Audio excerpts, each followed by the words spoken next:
Deux mains se rejoignent pour former les yeux. En texte et en braille s'inscrit « Écoute voir ». Bienvenue à l'Opéra de Lausanne. Sur la scène, une chambre stylisée est baignée d'une lumière éclatante. L'enfant sur scène écrit. Il s'empare d'un avion en papier. J'ai pas envie de faire ma page. Il le lance. Une spectatrice porte des écouteurs. Je vis dans le brouillard et l'audiodescription apporte un grand plus. Et encore, qui sait? Ils décollent leurs accoudoirs respectifs et se topent là. Ils tournent sur eux-mêmes. Le sourire satisfait. Le fauteuil et la bergère se mettent à danser. Corinne Doré-Berchi.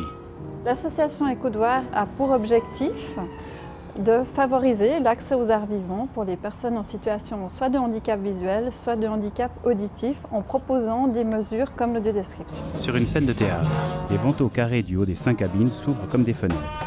une non-voyante est dans le public. Dans une lumière vive, 5 comédiens œuvrent à leurs préparatifs, le visage tourné vers nous.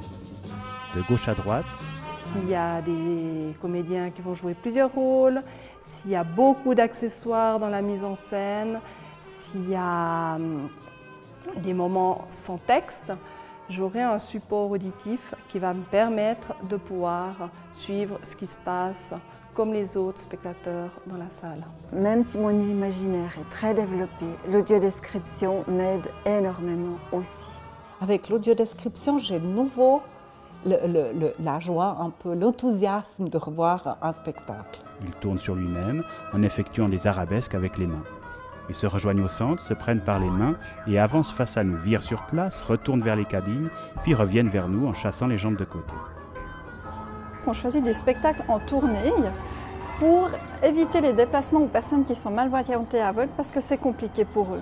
Sorine a les cheveux longs, un gilet sans manches sur une chemise. Pour moi, c'est ça le théâtre. Elle s'avance vers l'homme ganté d'un pas chaloupé. Il ouvre la boîte, en sort un mouchoir et le tend à la dame en noir. Elle l'ignore. Elle tangue et s'éloigne d'une démarche affectée. Les spectatrices casquées sont tout sourire. Elles rayonnent. Tu me montres si tu me jures que tu ris pas. Tu me jures? Le comédien s'approche de Zippo. Ouais. Zippo sort complètement du rideau. Il se présente les mains dans le dos. Le comédien se détourne. Zippo fonce sur lui. Un deuxième principe, c'est le fait qu'on essaye d'être le plus autonome possible au niveau de ce qu'on offre au théâtre. On offre une formule clé en main. On arrive avec notre matériel technique, un technicien son, on mandate les audiodescripteurs nous-mêmes et puis on s'occupe de la coordination et de la promotion de ces événements. Le troisième axe, c'est qu'on a une approche inclusive. Notre but, c'est de réunir tous les publics dans une même salle. Les personnes malvoyantes et aveugles sont placées dans les 3 premiers rangs avec leur casque pour qu'ils aient une bonne vision des choses, mais sinon le reste du public est présent. Le dernier élément, c'est que ce soit un événement festif. On propose dans la même journée d'abord la visite des décors, qui est un moment vraiment magique. Voilà, donc là on est sur la scène. Elle a une profondeur de 14 mètres. On va regarder un petit peu ce qu'il y a dans cette pièce. Le fait de pouvoir visiter les décors à l'avance nous permet de pouvoir appréhender l'énergie, l'ambiance de la pièce.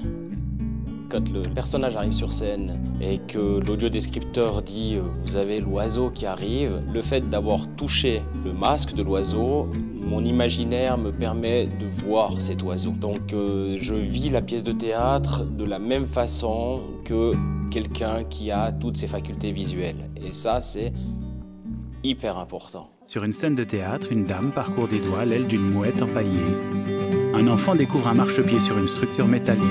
Plusieurs mains curieuses s'emparent d'un chapeau melon. Un groupe discute au bar d'un théâtre. Puis, il y a un petit moment d'apéro ou de goûter selon les théâtres qui permet un moment de convivialité. Puis ensuite, c'est le spectacle. Des personnes malvoyantes et aveugles, munies d'un casque audio, entrent avec des accompagnants dans une salle de spectacle. Le boîtier du casque en main, une accompagnante découvre le résumé de la pièce. Les spectateurs sourient dans la pénombre d'une salle. Sur la scène de l'opéra, les artistes saluent leur public main dans la main. Dans la salle, un homme, les yeux clos, un casque sur les oreilles, applaudit au milieu des spectateurs. Sur la scène d'un théâtre, les comédiens saluent leur public et quittent la scène. Les bâtiments hétéroclites de différents théâtres romans défilent.